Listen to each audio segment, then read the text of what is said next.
Hey, what's up guys? Welcome back to today's video. Today we'll be talking about the dangers of achieving success at an early age. I know, it sounds like when you're younger, especially with social media and all the pressures, you want to get rich and be successful, let's say in your early 20s or younger. And I feel like this is something that no one really talks about, is about the dangers. Yes, while it may be great because short-term gratification is awesome. We don't want to wait. We don't want delayed gratification. We want it now. We're young, we want money, and we have time. But you have to acknowledge that we're youth, we're young, we're immature. Something great and a lot of wisdom that comes from growing up. And I feel like a lot of people who achieve success, especially child actors, who get at a young age, have an inability to maintain it. Because what happens is you attribute it to your character and your personal greatness.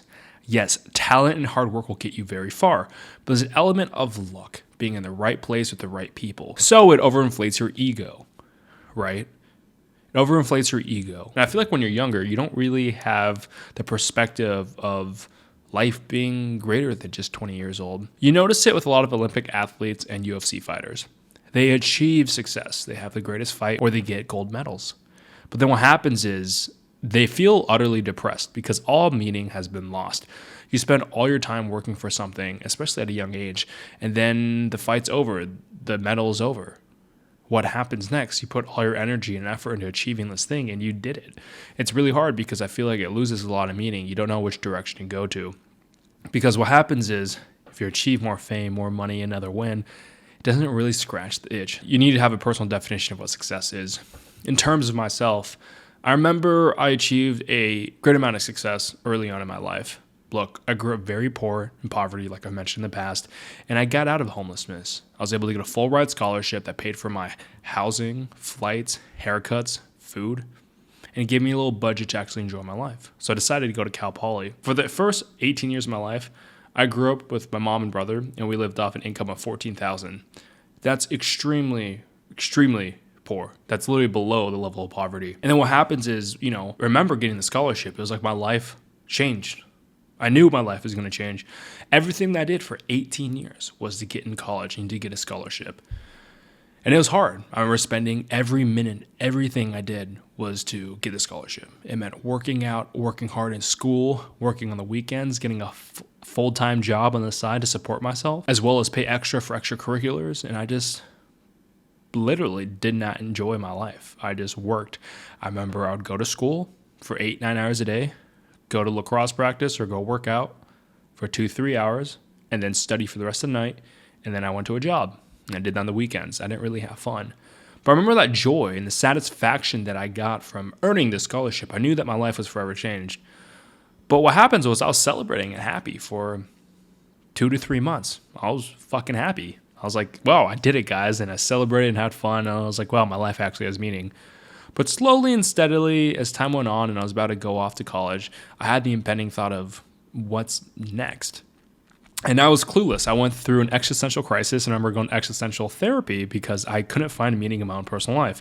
And I really became legitimately depressed. I didn't really know what to do. I was like, well, I spent 18 years so I can get a scholarship going to college. But the next step wasn't like go get a scholarship for grad school. Like that wasn't the same. Going for a PhD or extended education no longer scratched the itch. And would more money solve it? I remember okay, I'm in school. I kind of have everything I need because think about it, I grew up with nothing. So I kind of had my baseline. I was comfortable. I had a car, had some clothes. I could go out to eat occasionally. More money wouldn't solve it because I didn't really give a fuck. I didn't want nicey, fancy things. I just wanted to be legitimately happy. And redefining my purpose and mission was a really hard thing. I excelled in college. I did well. I graduated with 3.75, so magna cum laude, so did really well. But it was no longer the same. A higher GPA no longer meant I was becoming successful. And I remember that feeling of just being hopeless, like there is no meaning. I feel like I peaked. And I was terrified because I legitimately thought this was the peak of my life, that I was a kid who got out of poverty, went to college, I was going to get a corporate job, and there's that. Little did I know, this was when life actually started happening for me. I started redefining what I wanted in my life. What did I actually want to accomplish? So I started my own media company with 2 other students, and it was very successful. It's the fastest growing media company along the central coast of California. It was wonderful. We were young. We were invited to big mansion parties. We were going to clubs. We had a modeling gig, right? We were taking photography. We were living it up. But then what happened was that no longer scratched the itch, right? So it was funny how fast my life was going. So then once again, I went through a downward spiral, and eventually we dissolved the company and sold it, and it was fun. But then what was next? And that feeling of nothingness, being confused, no one really talks about. Everyone wants to be wealthy and successful and have power and prestige at a young age. And think about it. Yeah, driving a Lamborghini down the road, right? Getting VIP service wherever you go, having bottle service, going to the club. That's great, and it's fun for a while. But then eventually that fades. It gets pretty old because without a mission or purpose, you feel lazy. You're just getting intoxicated. And being drunk off success is very real. You see it within a lot of young professionals who get success through YouTube. They start this humble, great YouTube channel. Eventually they get a lot of money. They start blowing it. They start buying nice things. They start becoming this prestige model. But then what happens is they go through a downward spiral because what got them to success no longer helped. And eventually they kind of became sellouts. And then what happens is they've had all this money from a very young age, but then it all disappears. They don't realize that hype, luck, being in the right place, especially as a platform of YouTube and social media slowly evolved, right? And now they have nothing left. And they never really developed any fine skills to hold on to wealth or build it. So that's why a lot of YouTubers and content creators kind of go back to corporate jobs or to drive Uber and stuff like that, which is really sad. And I think that's a dark side of success is if you don't have a good upbringing, you don't have mentors, or you don't have the perspective or maturity, you're going to fail really fast. I know how awesome it looks like when you're younger. You know, you're like, oh, I want to be early 20s with all these girls and babes going on yachts, going on beaches, getting drunk at the club. Yeah, that's fun for a little bit, but it gets old, and it's something that you don't really get to experience until you get there, right? It's not something you're like, oh, yeah, well, it's easy for you to say. It's easy for you to say when you've been there. And it's like, yeah, I know. If you want to have that successful lifestyle and you want to go balls to the wall till you achieve it, go for it. But I'm telling you, you have to have a different mission and purpose that's not materialistic, because as fast as you rise, you will burn out. And success comes and goes. Power goes, right? You will never be able to maintain it. Once you get the initial high of success, it'll be really hard to replicate. More money, more prestige probably won't solve it. And that's the thing of existentialism is like, what is the purpose of your life? What do you want to do? And for the longest time, I didn't know. I'm only 25, and I feel like a lot of people struggle with this till their late 40s.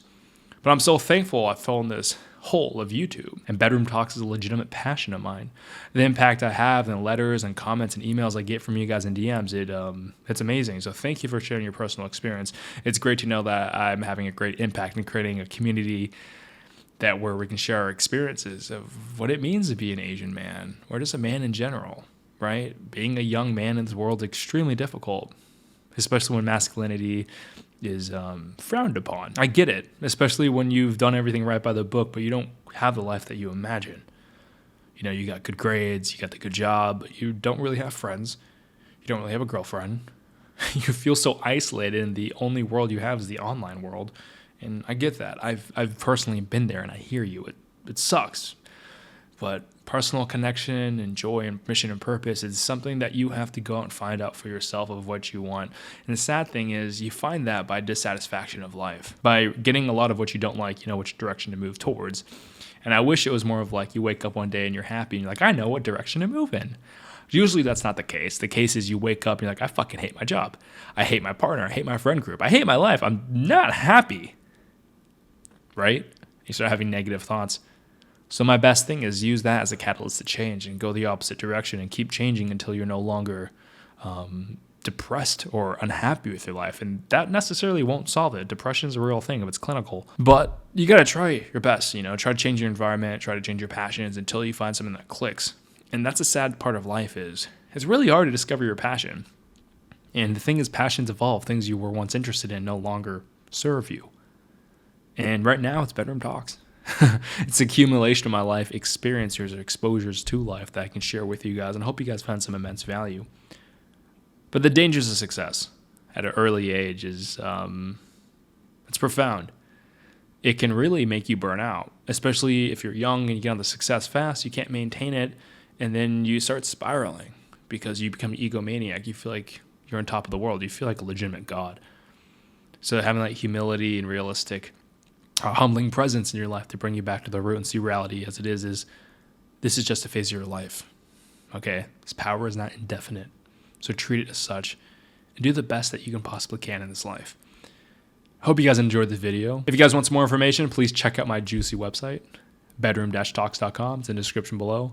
Please read about it. There's a blog, an about, FAQ, stuff like that. Check it out. Hope to talk to you soon. As always, wish you the best. Peace out. Namaste.